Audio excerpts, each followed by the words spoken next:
So a few people have asked me on Instagram how I get my drum sound, in particular with the Easy Drummer 3 setup. And in this case, we'll be using the Putney Modern Metal kit with the dense and deep kit as the interface setting. So I thought I'd give a bit of my approach on how I approach drum design. So without further ado, let's get into it. Let's take a listen to a portion of the song just to see what's going on here. Hear it in context.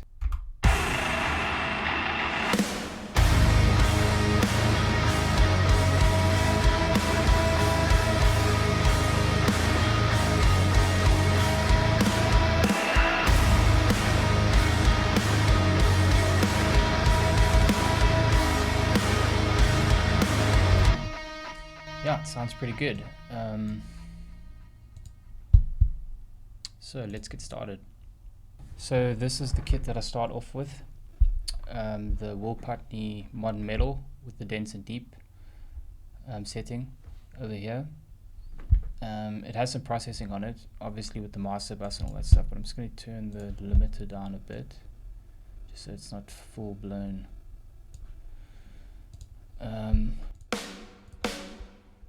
Snare, kick, toms.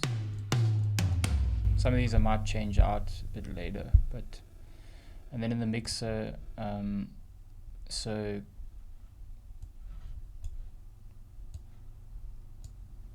kick is going to 3/4, which is an audio channel here. I've turned down this kick, you'll see later why. Snare is going to 5/6, toms 7/8, cymbals 9/10, overheads 11/12, and so on and so forth, so that everything's routed into the DAW. And I'll just show you what the kit is doing on its own without any samples. Let me just put the cymbals on as well.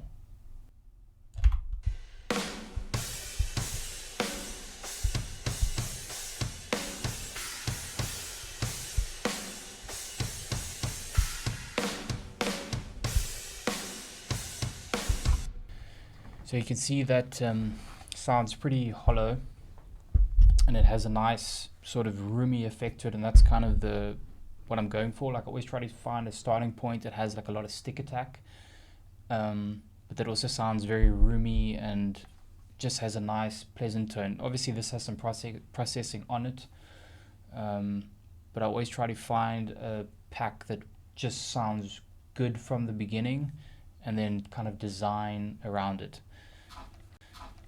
So let's take a look at what is going on in terms of processing with this kit.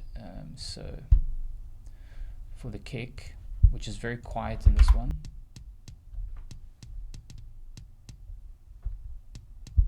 just going to put it up for now. So just a high pass filter at 31, any sub lows that might be getting in there. And then I have this virtual channel, the Brit 4KE slate, Stephen slate, and then pushing the drive up. And then I have this Octapre, which has a weird way of like making a kick sound a little bit more rounded in the low end. So let's see.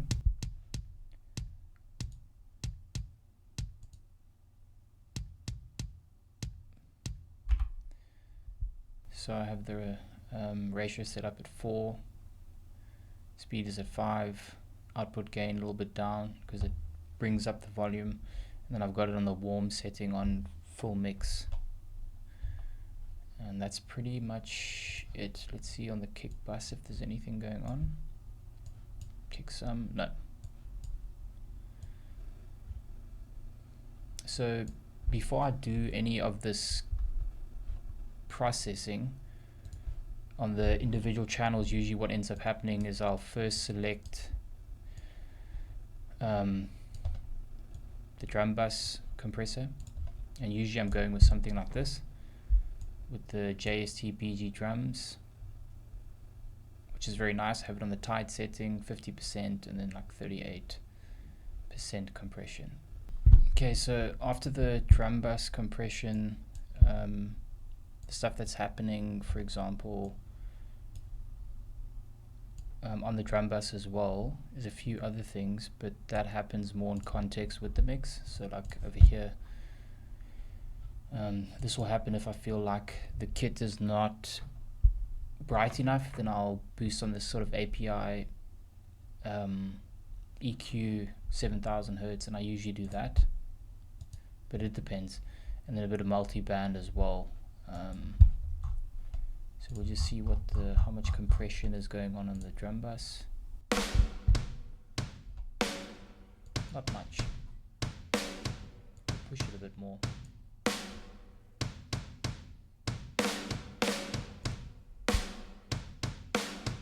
This is just controlling the top end a bit of the kit.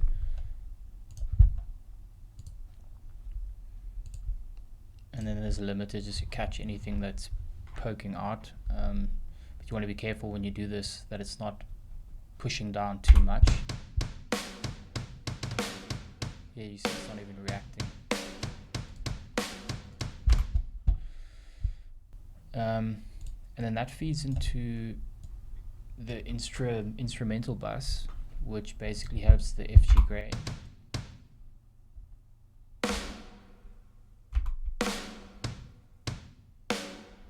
Just catching the snare so it doesn't poke out too much. The attack is 0.3, releases on 0.1, fast release, and then the ratio is on 3, high pass filter at 70.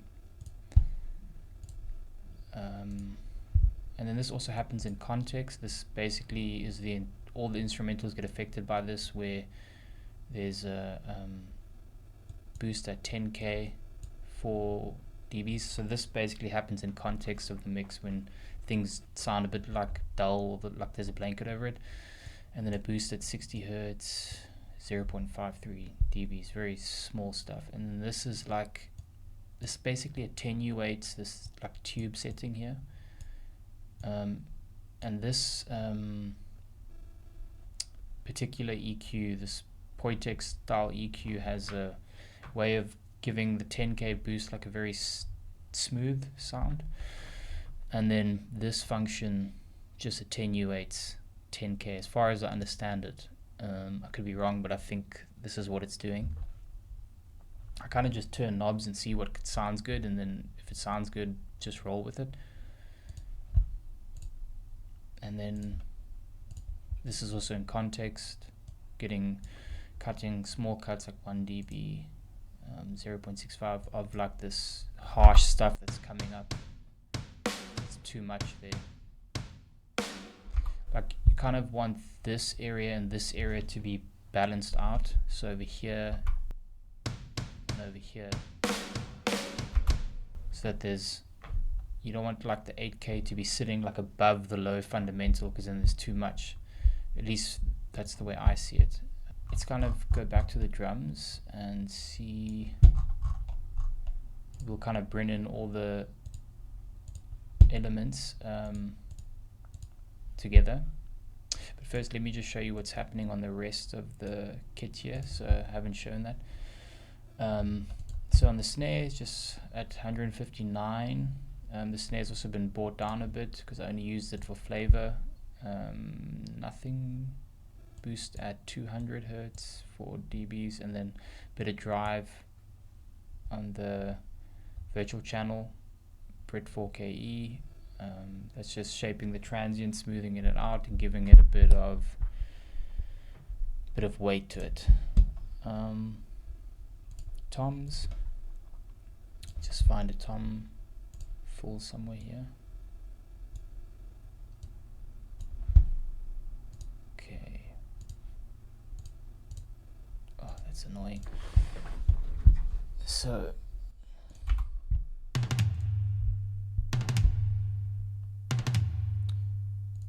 this is like this boxiness that I'm cutting out, and then a bit of this, just to control that so it's not too over dominant if I switch these off.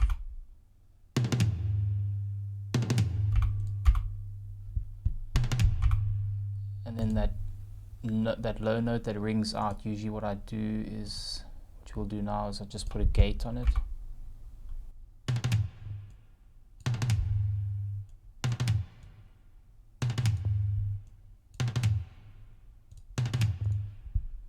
I can see that this isn't, I need to spend some time and figure this out, because this doesn't sound the way I want it to sound, but I'll go over that later.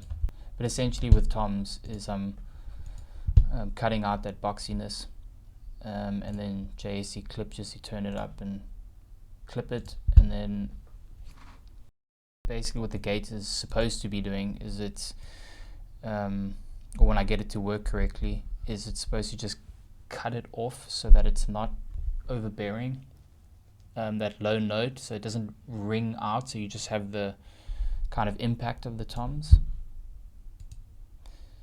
And then the overheads, nothing. Ambience, we are cutting some low end over here.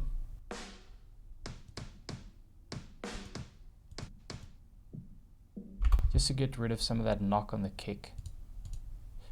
Distortion, same thing. High pass filter, and just getting rid of some of that knock on the kick.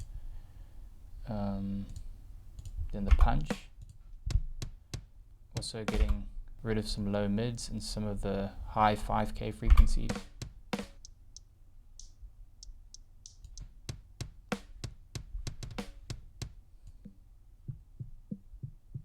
Just taming that a bit. And this all goes to the drum bus.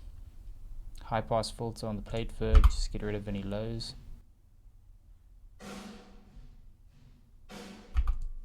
Pretty standard. Same thing.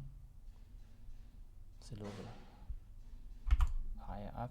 Compression, nothing happening there.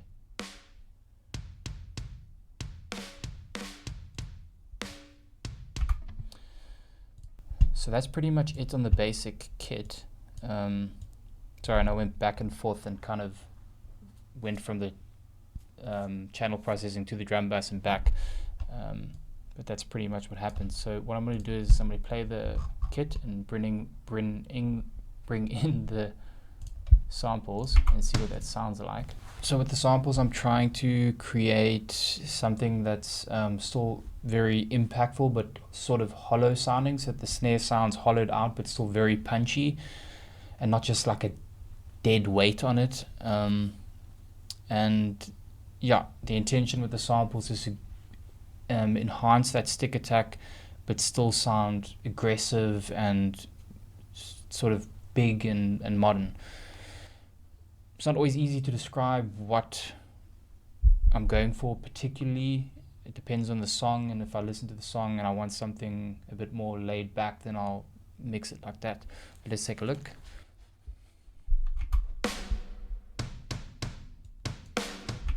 Okay, I'm just going to engage the cymbal so we have some context.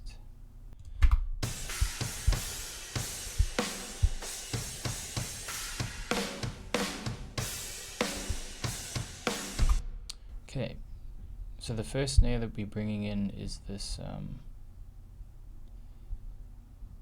is the kick sample. So let's take a listen to what that is. So that's something that gives me a lot of low end and a lot of low end thump, which is really nice.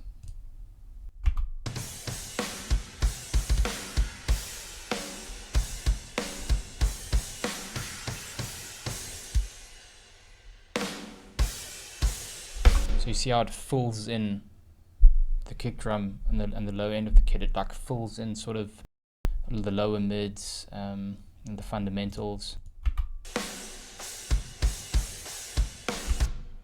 And then the next sample, and these all go to a kick sample bus.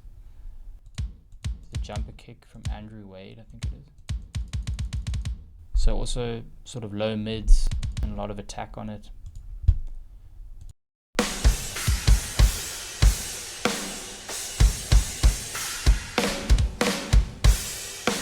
So it just starts to give another dimension to it and give more emphasis on the kick and the low end, in the low mids, and sometimes in the mid range.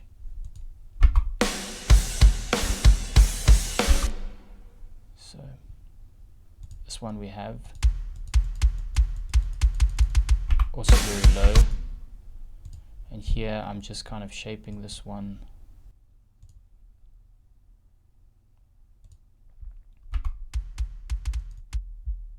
boosting at like 39, strange place to boost.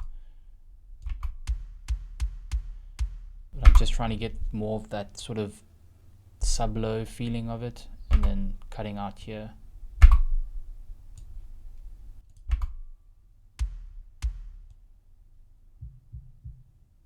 Sort of low boxiness, and then just cutting out some of the beta attack, which is too much.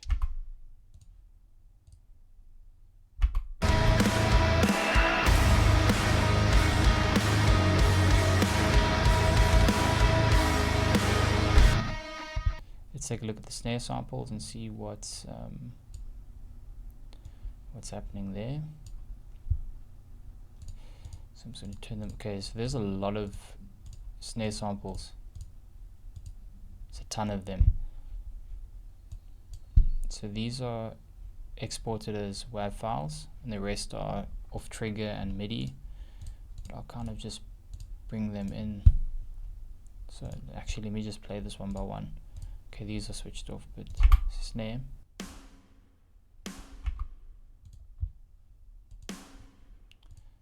And I'm just boosting, I think, 8 dBs of 196 Hertz for the low end. Snare room.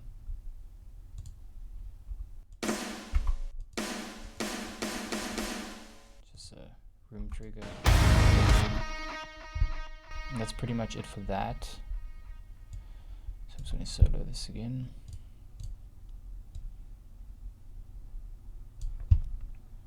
And these are the main snare samples. And then all the snare samples go into a snare bus. So we'll check them one by one, what they're doing and what they are. Sample number 1.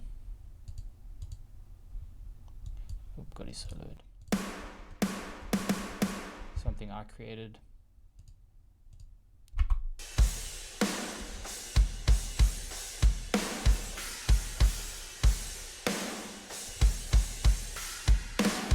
That falls in the mid-range of the kit.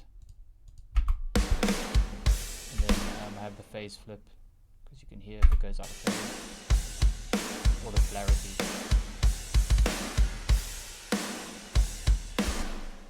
Okay, next one. Snare sample 2.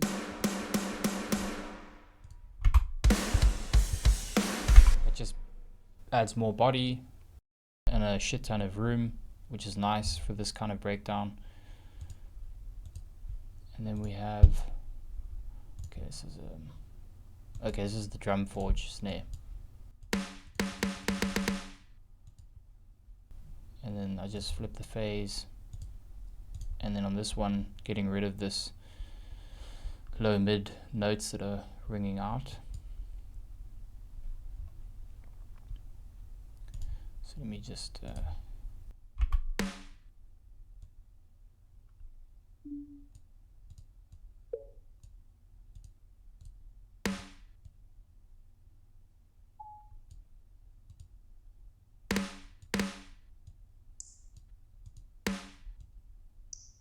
getting rid of some of this top end sizzly stuff. And that's pretty much it. Snare 4. It's just another room, just to add more ambience. Snare 5. Same thing.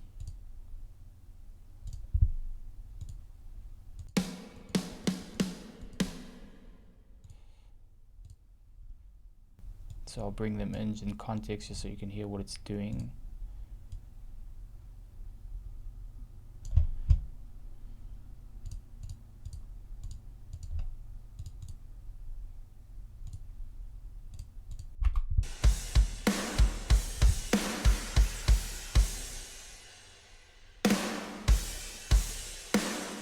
So this one, I'm pointing at the fucking screen, this one adds more body, more weight.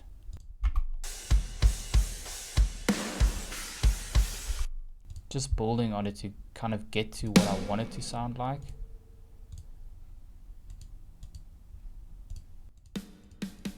have this Pearl signature.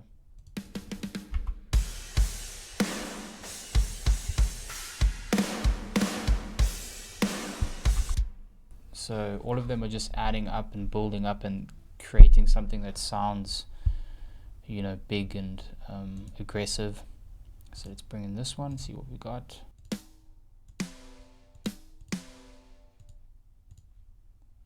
High pass filter.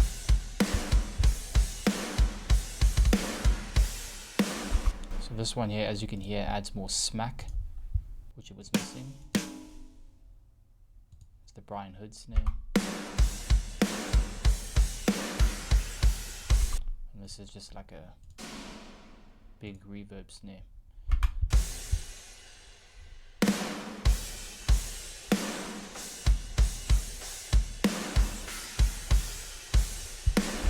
So I'm going to switch all the samples off on the snare and then activate them.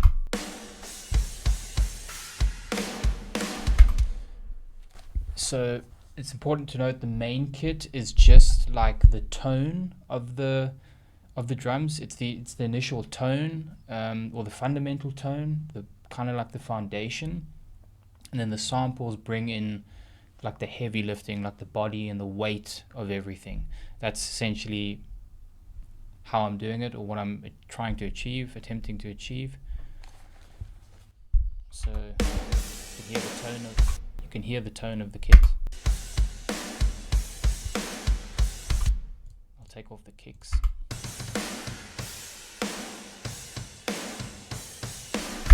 So that's your essential tone, and then you start building in the weight.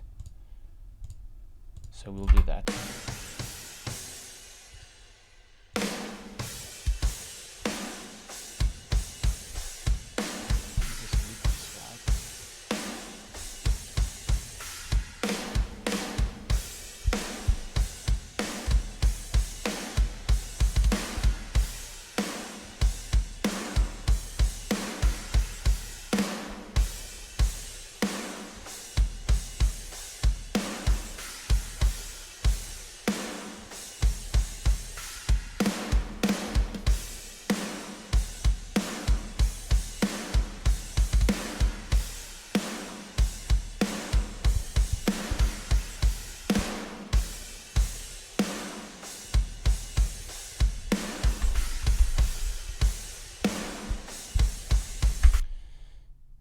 And that's basically what I'm doing to get the sound of the kit. It's pretty heavy-handed in terms of samples and processing and, you know, all that stuff, but it works out great to get a really modern sound and like a really big sound. The trick is to augment the kit with samples, create the foundation, which is the tone of the kit, and then build in the heavy hitters with the samples, and that's going to create this illusion that the drum is hitting so much harder than he actually is, and also the compression and all those added elements as well. But that's pretty much it. So thanks for watching and hope you enjoy.